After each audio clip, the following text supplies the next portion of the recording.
Just for example, the first two medics come out as Marines that walked all the way across the map. That's something I'd love to see him just get to Zenio's base way faster. And I think that's probably something he's just not quite focused on right now. He just wants to play his games. So, guys, we are loading up onto game number 2, WCS Antigua Shipyard. Let's jump on right into the game here, as we do have spawning over to our left-hand side, 1-0 down currently in this best of 3. He goes by the name of LiquidZenio. Yep, and his opponent, of course, spawning Cross across the way. Formerly, is he still on Millennium 4GG? I botched his intro, man. He doesn't have the Millennium logo in front of his name anymore, so I'm like, I'm pretty sure he's still on Millennium, but 4GG. Oh, so sorry, 4GG. I messed you up there. It's fine. It works out, man. It works out. I'm actually checking right now if I'm pretty sure he's still on Millennium. Yeah, okay. I've always seen his ID with that really cool Millennium tag. You know, the M with the little fancy logo that I don't know what it is, but I guess just on the Heartless Swarm, he forgot to add it. Yep. Oh, well. Oh, well. Well, also, I guess maybe he might be in the clan Millennium, right? I don't know if he is. Ah, that's true, yeah, because that doesn't show up on the nameplate in this current patch. I hope they actually add that. That would be very useful. I think they said somewhere that they want to add that for sure. They just haven't fully implemented everything. Yeah, and also one thing that's amazing for Heart of the Swarm is the observer functionality in terms of what you can do by putting your own assets into the game, pretty much. So we've messed around a few times with a version of it, and in ESL and stuff, and it's pretty cool. You can do some cool things with it. So. Yeah, Doa actually told me he got to mess with that, and I haven't actually touched that yet, but I'm really excited for what it means for casters and also for production, for observing purposes. So people like Funka, for example, Legend, Adebisi, those types of observers, in Feza, of course, Australian Observer, those players and observers can do so much with the client and make it a more awesome viewing experience. Something else we haven't really touched on yet, just wanted to tell everyone about who haven't really been able to follow all the news for Heart of the Swarm. Blizzard announced that they are going to actually really, for real, do the paid name change coming up soon, and everybody's getting a new name change. So that's pretty nice. Dude, I'm going to pay for my name change every week. It's going to be fantastic. I'm like, no, I don't want that name. No, I don't want that name. For a long time, oh god, actually, this is terrible. Okay, so when I played World of Warcraft, I called myself Kyalaris. I was Kyalaris.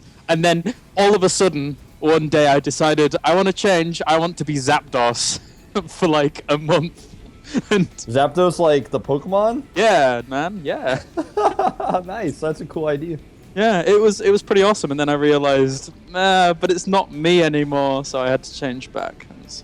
What if actually you couldn't change that back and suddenly you'd be like a StarCraft commentator with a different ID? Would that have been the case? You're like, I guess I have to be Zapdos now, I have no choice. Well, actually, that'd be a pretty cool idea for a StarCraft. It would be, man. You'd be a little bit Pokemon related, but it'd be a cool idea.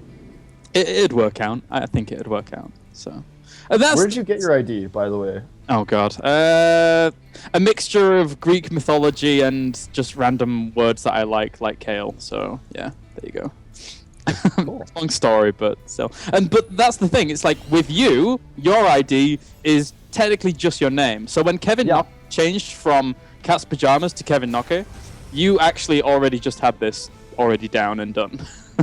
Yeah, I liked doing that.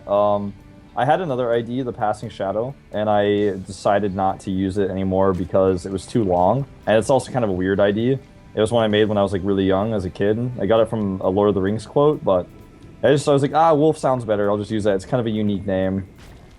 By the way, in this game, no one is really doing any aggression. We're just having really normal builders, just like last game. In fact, they're doing the exact same builds.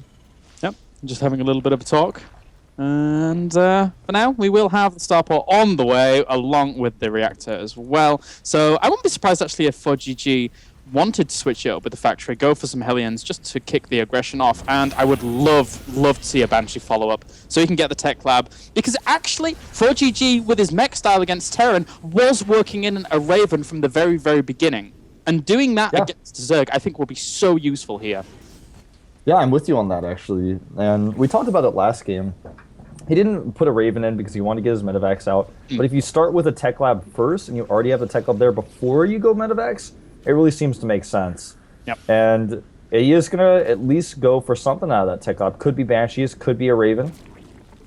And Banshee first, of course, here. Makes a little bit more sense than going for a really fast Raven. Not much he could do with that in the early game. Of course, as for now. Still completing his wall off at his natural. Even Cloak going down here for 4GG. So really going for that very, very standard opener here from our Terran buddy in a Wings of Liberty style. And meanwhile, Zenio back at home. He's walling off as well, getting his SimCity going. I love Zerg SimCity. And nice to see Zenio implementing that. Yeah, just not taking any chances. Last game, he lost a little bit of drones to 4G's initial Hellion pressure, so he wants to make sure that he can avoid that mistake this time. His Zergling speed, again, is just barely not done by the time 4GG gets over to his Hellions, so he needs to make sure he does not get caught out of position. I love the new Creep Tumor animation. Every time I see that, it gets really exciting. I actually keep missing it, so I'm gonna watch in a second. As the Hellions poke away at the creep, in fact, killing off 1 and 2 tumors, not actually cancelling. He cancelled 1, but not the second one, so I want to see creep. We'll be on the way in a sec. Yeah, he'll see it soon. Don't worry.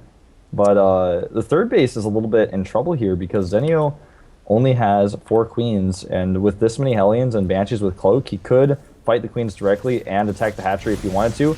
He looks like he wants to go up into the natural, potentially. No, he's just going to fight the queens here. Yeah, and this is, again, a problem with this many Banshees.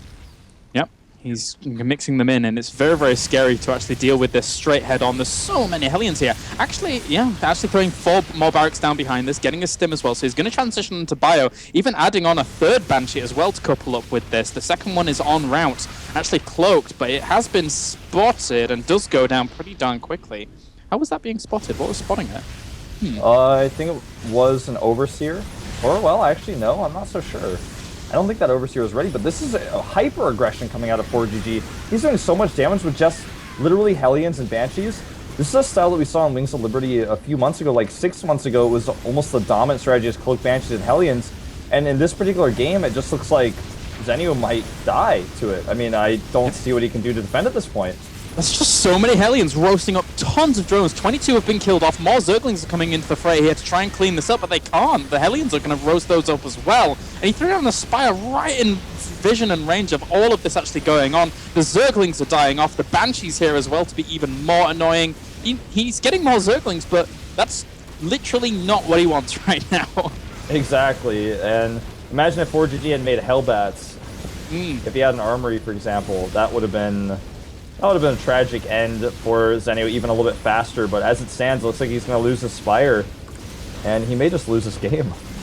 What on earth? We've just seen Wings of Liberty 4GG going up against a relatively hot out of the swarm Zenio. Yeah. Go, GG. GG, that was a bit of a crazy ending there to our match.